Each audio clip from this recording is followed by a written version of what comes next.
Because the first thing I see here, when we flip back to Genesis chapter 32, is right there in the 24th verse. It says this: Then Jacob was left alone, and a man wrestled with him until the breaking of day.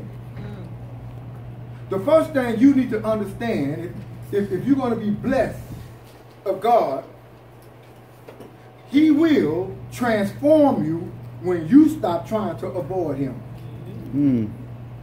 God will transform you when you stop trying to avoid Him.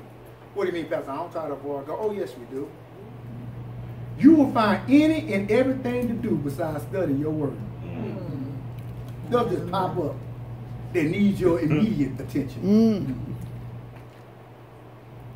Bible study on Wednesday night. In here less than an hour. And you just busy. That's your most busiest hour. And I know I said it bad.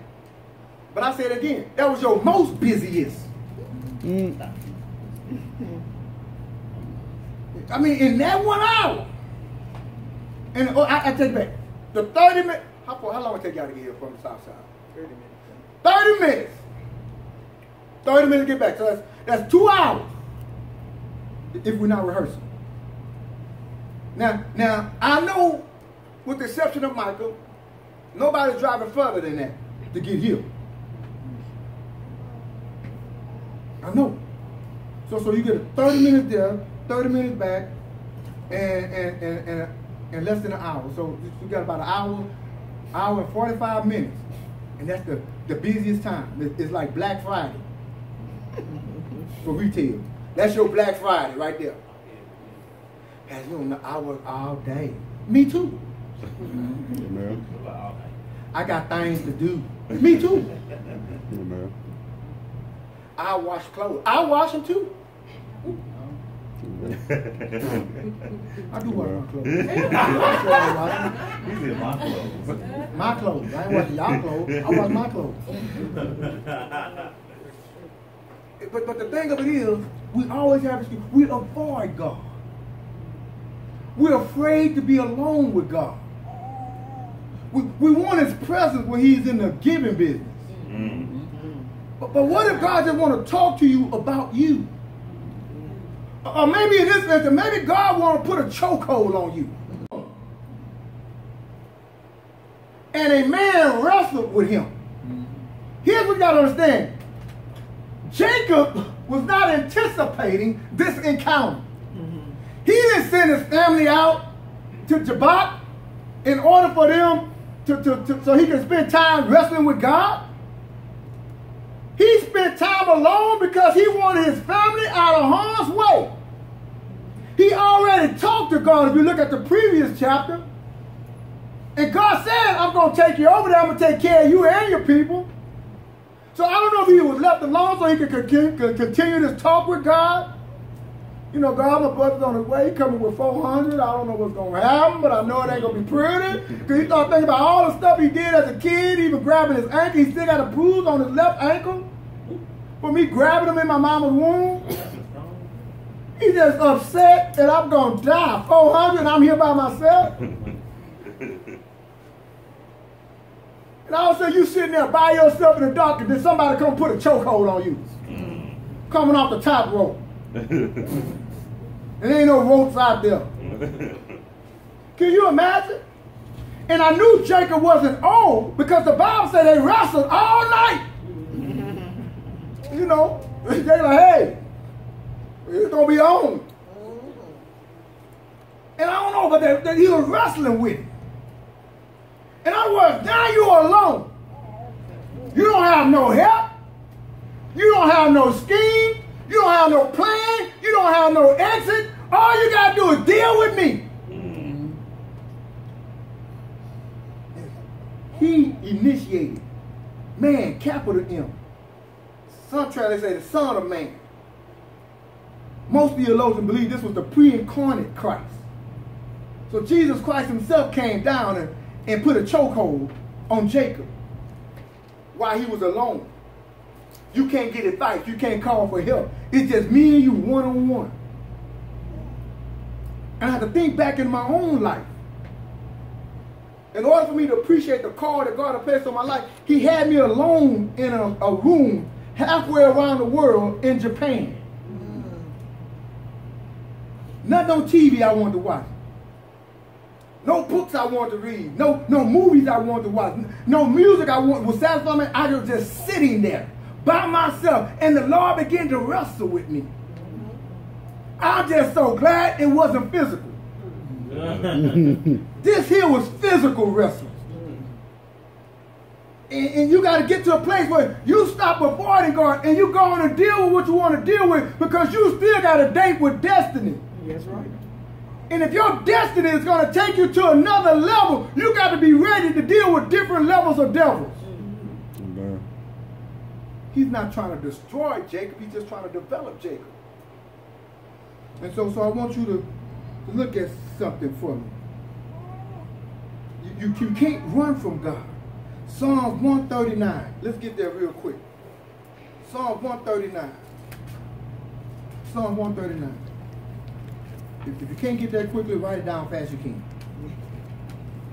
Verse 7 through 10. How many know you running trying to avoid God is a waste of your time? Because God doesn't have an appointment. He only present. He don't have a schedule he has to keep. So he got all the patience in this world and the world to come. So we're looking at Psalms 139. Let's start at verse number 7, just to kind of help you to understand. It says, where can I go from your spirit? Or where can I flee, run from your presence? If I ascend into the heavens, you are there. If I make my bed in hell, behold, you are there. If I take the wings of the morning and dwell in the uttermost parts of the sea, even there your hand shall lead me, and your right hand shall hold me. Where can you go? Where can you run? If you was a frequent flyer and you could fly to the uttermost parts of the world, guess what? When you get there, guess who's going to take your luggage for you? Yeah. God. Matter of fact, have you ever been packing and you forgot something, God standing right there hand to you? While you packing, he's waiting. He's helping you pack and waiting on you at the same time. In other words, there's no way. So stop trying to avoid him. Yeah. The Bible says he was trying to avoid God. How do I know he was trying to avoid God? Because God had already established a plan through Abraham, his grandfather, his dad Isaac. He already had this plan laid out. I don't know if they told him about it. I don't know if he understood it, or he just thought, things don't look like it's happening the way y'all said, so let me help out. So instead of him sitting down and talking to God about this and praying to God, he had formulated an idea in his head, a plan in his head, a thought in his head. This is how it should be. That was his thinking. You know what I found out? We do the same thing. God placed a great and wonderful thought on our life. Give us a wonderful future. He give us all these things. But yet as we're living, the promotions are not coming. The appreciation is not coming. The consideration is not coming. It seems like I'm always broke. It seems like I'm always looking and not getting. I'm always going and never going anywhere. It seems like all these things are happening to me. God, are you sure? And since God is God, he don't have to convince you of what he's already stated to you. No, you're right.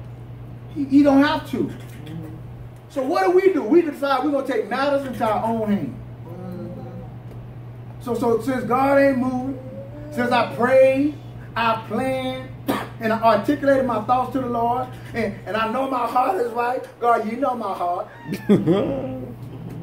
I have no ill will. My motivation, as I said earlier, based on Proverbs 21:2. Did you check in with God? I know you think your heart is good, but does God think your heart is good? So you know your right now motivation. God sees your down the street motivation. He want to make sure those two match up. Because see, Lord, when you saved me, I was all about, I'm about you.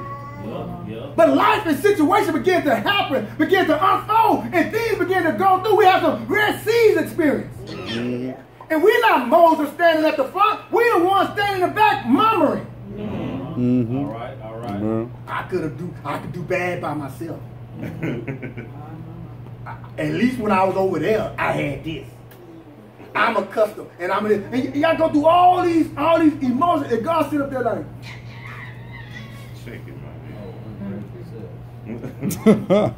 just like Jesus did with the disciples. God has been with me all this time. And because the ocean that I scooped out and the water that I spat into that space is now coming on your little boat that you made. And you want to get weary and worried and wondering if I even care about you. And I already told you we're going to the other side, and you decide to get scared right here. Oh, ye! Little faith. All right, all right. Little faith. Why? Because we try to avoid. We try to operate in our own strength. It's only after they was in their struggle that they felt scared enough to go call on the Lord. See the difference between them then and us now, when we try things in our own strength and the Lord don't ordain our own strength, instead of us getting fearful and crying out loud, say, Lord, I give up, we get mad at the Lord and tell him I'm going on to something else. We go, hey, that's your prerogative. If you want to be Bobby Brown, go ahead, it's your prerogative. Do what you got to do. And so here's what happened. God gonna catch you one day when your friends can't be called, when your boo is gone, and you there by yourself, and he gonna walk up behind you. Y'all remember that movie, Baby Boy? Yeah. When he came up behind you, I told you, and he couldn't do nothing. He said that just chilling. Y'all know Tyree, chilling. I told him. Boom. Yeah, that's how God gonna do it. How do I know? Because he's not a respected person. He told me a couple of times. And long enough to let me know that my arms was too short to box with it. Second thing I want you to see. If you're going to go from broken to blessed, God will transition you when you are ready to advance. Let's look at verse 26. I know I'm skipping 25. Let's look at verse 26. I'm going to come back to 25. Verse 26 of Genesis 32 says this. It says, and he said, let me go for the daybreak. But he said, I will not let you go unless you bless me. In other words, I tried blessing myself. I was up here minding my business. And you come and you grab me. And now I'm grabbing you back. And since I recognize that you are who you are, because by this time his hip is out of place, and let you know Jacob must have put some work in. Because if somebody knocked your hip out of place, and you still holding on tight, oh, you strong. You real strong. Me personally, I don't know. I said Esau must have been real bad. Or maybe that's why Esau brought 400, because Jacob's strong. I'm ready to move from where I am to where I should be. Because I'm sure at this point in time, Jacob is looking back over his life at all the things that has taken place. And how he was his own worst enemy. How he tricked his brother, how he tricked his father, how he got tricked by his father-in-law to the point that he had to flee from his father-in-law because he stole from his father-in-law, had his own daughters in on him. So it wasn't just his brother that was looking to get him, his own father-in-law. And so here it is. I'm sure all that is flashed through his mind. And I'm up here, and then this son of man come and choke me, grabbing me, wrestling with me. And it doesn't describe, but we do know this. It was going on all night long. And God, in other words, will do what he has to do to get out of you what he desired to get out of you. I shared this story a while back, a long time ago. about the piggy banks. The piggy bank. Back in the day when I was younger, we didn't have them little banks that you could screw the bottom out and let the money fall out and screw it back in and keep using the piggy bank. We had a glass piggy bank. It was glass all over. And so there's only two ways you can get it out. You shook it out, or you had to break it. And I remember I had, quick me and my boy, we got all kinds of piggy bank glass. And all our uncles and aunts was coming in and giving us quarters and dimes and pockets full of change, and we stick it in our piggy bank. And it was just jingling in there. We knew we had money in there. But one day, my little greedy self, the popsicle man, was coming down the street. And mama and daddy was not home where I could get their money. But I really wanted the popsicle. So I went in there, and back then you could get a bomb pop for 30 cents. You could get a bomb pop. That's the big red, white, blue, big one. And so I went in there and I shook my piggy bank. And only a nickel came out. But I heard the popsicle man coming closer, and he had what I want on the truck.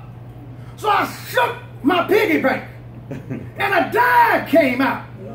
Now the popsicle man is getting closer.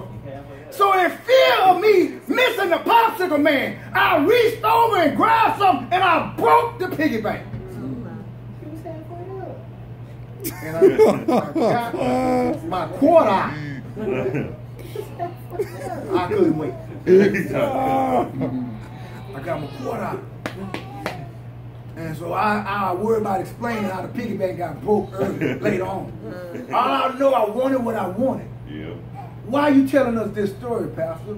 Because every now and then when your life gets shook up, God is shaking you.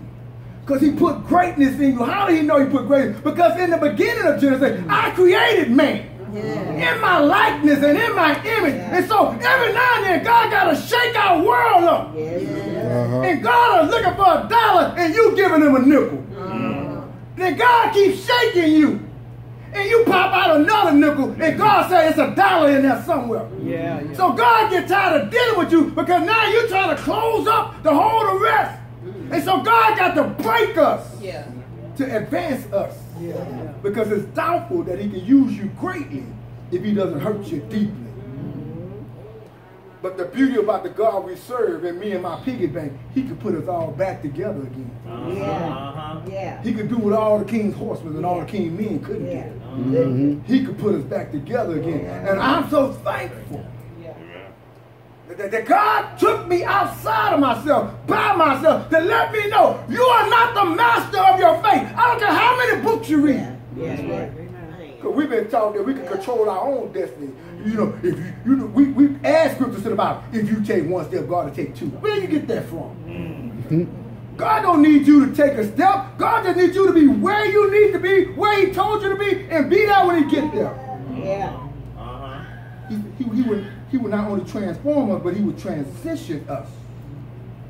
How do I know this? Because in Jeremiah 29:11, he said, I know my plans. I know what I think about when I think about you. It's to give you a future and a hope. Nothing evil, but a future and a hope. God said, I know my plans. Well, God, will you discuss it with him? No, you don't need to know. All you need to do is walk by faith. Turn with me quickly to Psalms 37. Just one verse. Psalms 37. Start with that beautiful word called delight. Delight.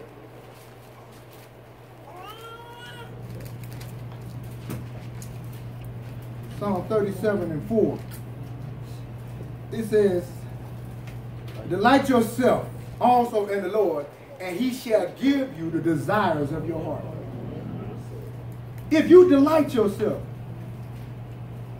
if you avoid coming to Bible study, if you avoid coming to church, if you avoid getting up early in the morning and spending some time with the Lord before you get your day started, if you avoid staying up late spending time with the Lord and not Netflix,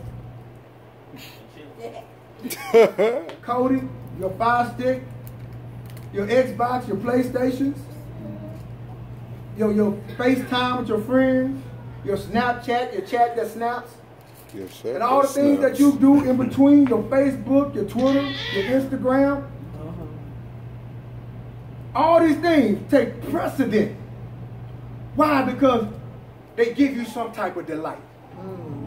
To sit there and to create a person on a video game. I watch my son. They go down to the detail. I just want to play the game. Oh, his shoes got to match. His shoes got to match his shorts. And the shorts got to match his tattoos and all this kind of stuff that they put on the man. And that gives them delight. And they sit there for hours on end. Gotcha! Oh! Oh, snap! Calling and costing. When did they let each other stop? 5 out of 7.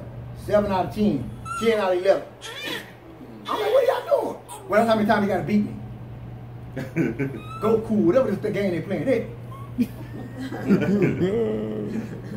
Why? Because it gives them delight. And whatever you do, shopping gives you delight. Talking about other folks on the phone gives you delight. Eating until you can't breathe gives you delight. The Bible said, if you delight yourself in the Lord, amen, He will give you the desires of your heart. What do you really want? And only reason I really jump on my son because I used to do the same thing.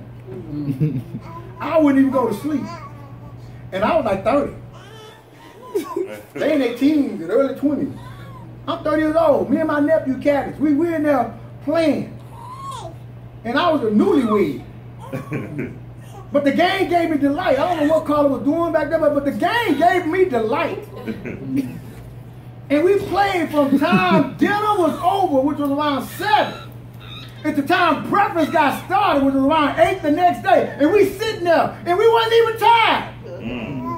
All we heard was something wrong with y'all. But you know what? It gave me delight. And we do things that give us delight. And God said, do I give you delight? Do I give you delight? And now I love to read. I love to study. I love to get in God's face. Sometimes I just like to lay there and just meditate on His word and His thought. It gives me delight. They say, Daddy, I want to run in the room, close the door, because I need some delight. It gives me, God said, delight yourself. Quit trying to avoid Him. Allow Him to transition you. And what I say, yeah, and so you can be ready to advance.